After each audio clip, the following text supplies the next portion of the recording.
Newsflash, we cannot pour from an empty cup. Self-care isn't just about like the cute bubble baths and being like so aesthetic. It's about survival, it's about power, it's about radical resistance. So today let's really dive into the waters and see what self-care is really about. Let's dive in and figure out what self-care means for us creatives who have these large, lofty goals that can feel intimidating at times. So first off, let's start off with the history of self-care. How self-care, particularly in its most radical forms, has a history rooted in social justice movements, most notably the Black Panther movement and the Black feminist movement. When the idea of self-care first emerged, it was a survival mechanism. It was a way to prevent burnout and a way to protect yourself from systemic oppression. Radical self-care was not a luxury. It was not a trend. It was not like the buzzword. It was a way of really healing yourself and protecting your energy. However, self-care was a necessity of sustaining activist movements and ensuring the health and well-being of those within those movements. So if that was interesting, go ahead and give the video a like. Real self-care is about setting boundaries and saying no to what drains you. You have to put yourself first.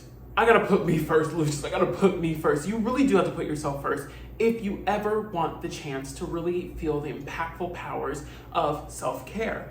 You have to prioritize yourself. That's how you prevent burnout. That's how you prevent feeling like you have to do things out of obligation or guilt or fear. You have to really put yourself first, and you have to say no to the things that do not serve you. Your energy, your creativity, it's your life force. It is the thing that keeps you ticking. The only unique thing, the thing that separates all of us and makes us unique individual beings are our experiences and our creativity. And your experiences fuel your creativity. By allowing experiences and keep putting yourself in situations where you're not allowing yourself to reset, you're not allowing yourself to set back and heal, you're not setting boundaries that protect you from burnout, you are literally doing yourself the biggest disservice ever. You have to put yourself first. You have to set those boundaries. You have to realize that self-care is not about, well, I'm doing this because I'm afraid. I'm doing this because I feel obligated. I'm talking to my mom because I feel obligated to talk to her. I'm doing this project from my boss because I feel kind of guilty, and I'm afraid that I'm gonna lose my apartment, so I'm working this job.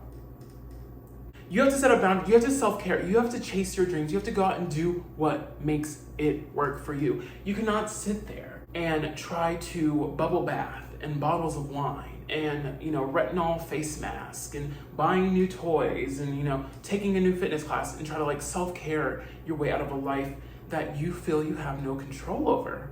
Self-care is about control. Self-care is about refilling. Self-care is about recharging. Self-care is about taking the time in solitude to align yourself in your goals, in your aspirations, in your dreams. That is how you determine self-care. That is how you build self-care. That is how you really enjoy what self-care has to offer for you. But the longer that you sit around and you do these things that you think are self-care but are really just adding to the to-do list, you're going about it the entirely wrong way. Embracing self-care, it starts with saying no.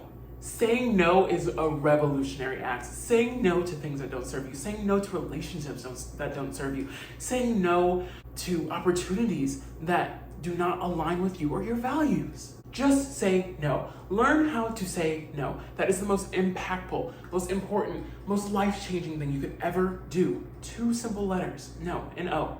That's it. That's all it takes. And it's gonna be uncomfortable at first. It's meant to be uncomfortable at first. It's gonna be really weird saying, no, I can't take on that extra project. No, I'm not accepting this role. No, I'm not accepting this level of disrespect from you just because you're my parent, just because you're my sibling, just because you're a part of my family, just because have this relationship to me. Every time you say no, you're saying yes to yourself. Every time you say no, you're reassuring yourself that you're on the right track. Every time you say no, you're making a promise to your future self that you're going to be better, that you're striving for better, that you know you deserve better, that you know you're worthy of more, that you know that this is not the only option. Because the second that you say no, that's the same second that you open up space for more opportunity in your life.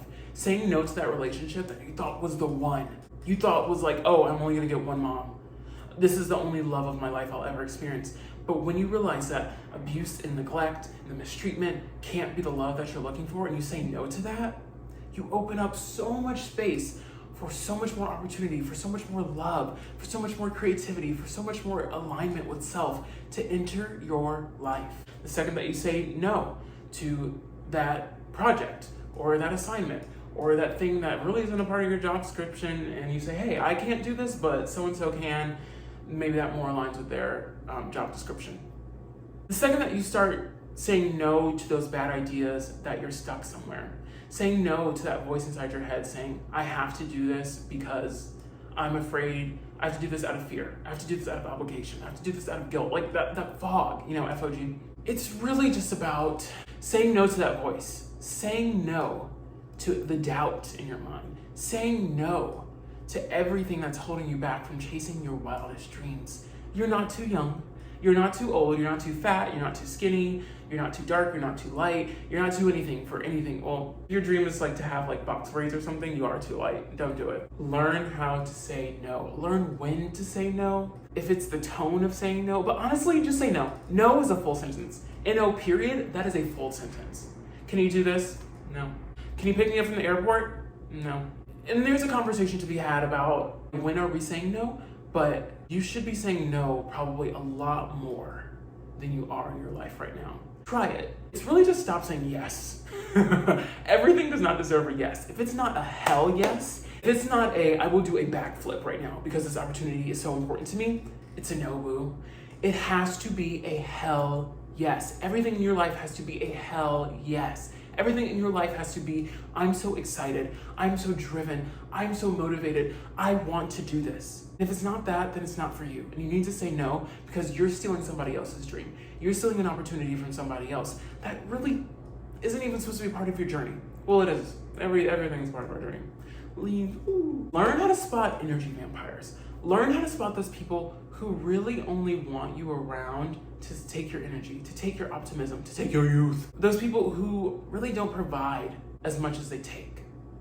People who always ask of you but never give back. Those are the people you need to avoid like the plague, because they are the plague. They do nothing but steal your energy. They do nothing but take. They do nothing but dampen your life and hold you back and bog you down with things that really you're not supposed to be doing. When you wake up in the morning and you think of that relationship and you don't feel an urge to be better, that is a relationship you need to drop. If you feel like you have too much responsibility or you're taking on too much of the relationship, that's an issue.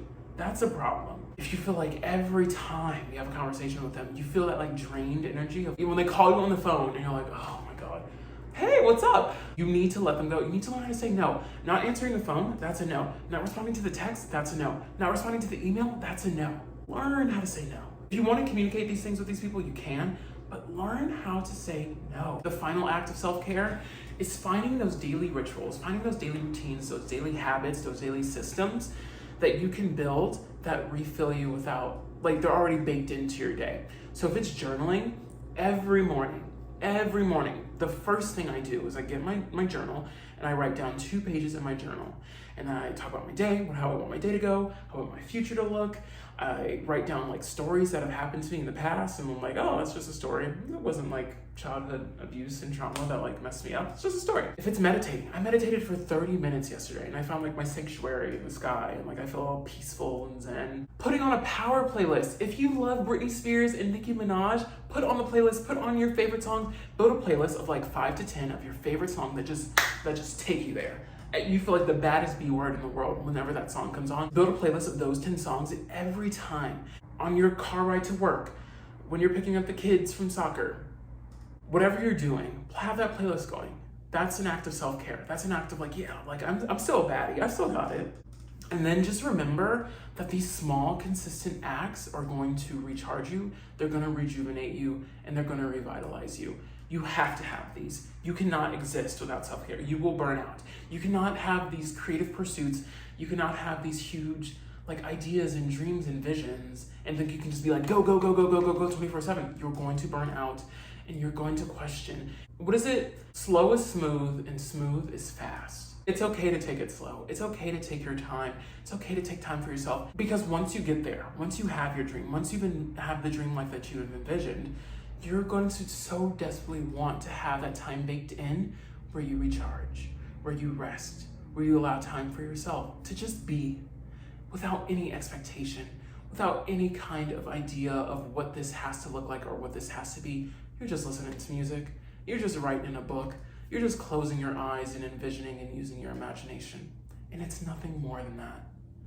Be kind to yourself. Be nice to yourself and know that you are exactly where you need to be. You are loved, You are safe, you are seen, you are valued. And no one can ever change that. All right, friend, thank you so much for watching the video. If you enjoyed this video, go ahead and watch one of my other ones. Subscribe to the channel. Your patronage is so appreciated. And if no one else has told you this today, I believe in you, and I know that your dreams are gonna come true. Until next time, bye!